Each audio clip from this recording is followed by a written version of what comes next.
اور سرکار کی سب سے پہلی شادی حضرت خدیجہ سے ہونے جا رہی ہے.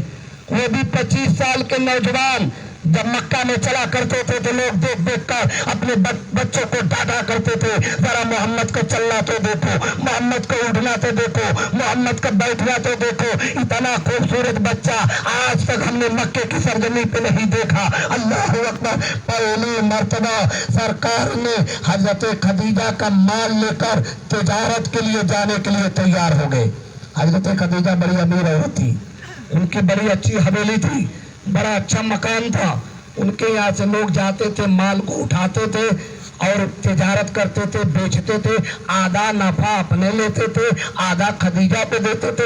سرکار نے اپنے چچا ابو طالب سے کہا, اے چچا میں خدیجہ کا مال لے کر ملک شام جاؤ. چچا تھوڑی دیر خاموش رہتے ہیں, اس کے بعد کہتے ہیں اے میرے بھتیجے محمد جاؤ خدیجہ کا مال لے لو. پہلی مرتبہ سرکار خدیجہ کا مال لے کر مکہ سے ملک شام کی طرف روانہ ہوتے ہیں. اور آج سے 1 مہینہ پہلے تجارت کرنے کے لیے مکے سے بہت سے لوگ ملک شام گئے ہوئے تھے.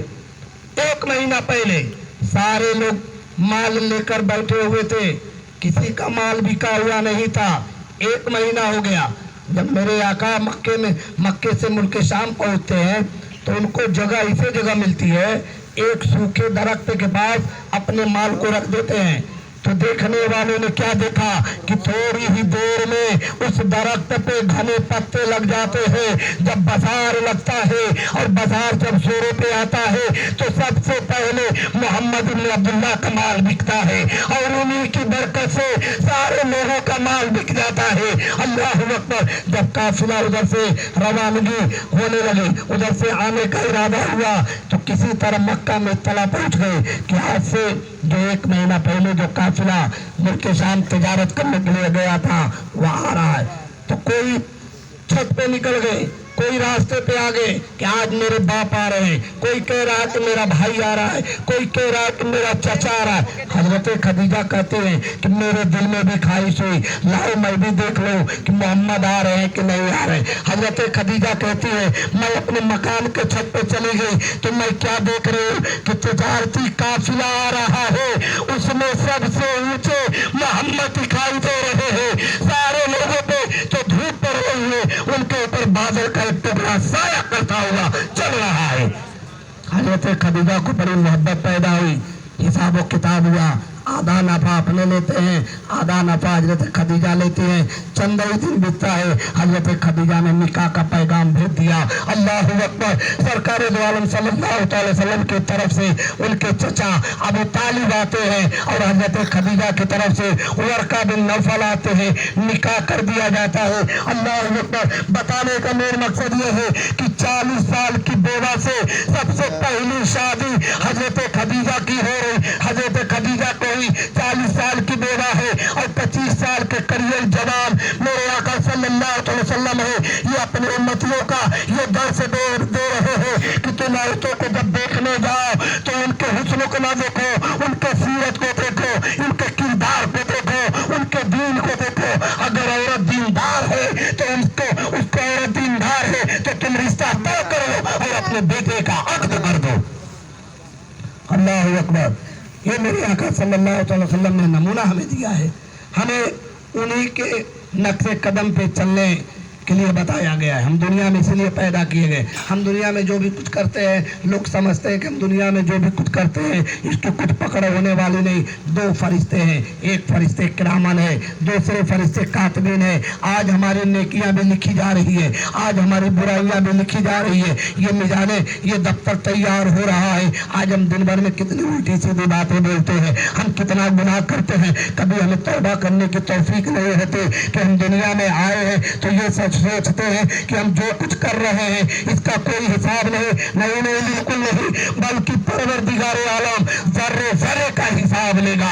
اللہ اکبر. اگر ہاتھ نے گناہ کیا ہے تو ہاتھ آپ کے خلاف بولے گا, اگر زبان نے گناہ کیا ہے تو زبان آپ کے خلاف بولے گا. تو ضرورت اس بات کی ہے کہ میرے آقا صلی اللہ علیہ وسلم نے جو ہمیں پیغام دیا ہے ہمیں اس پہ چلنا ہے. میرے آقا نے فرمایا الصلاۃ ماد الدین, نماز دین کا کعبہ ہے. الصلاۃ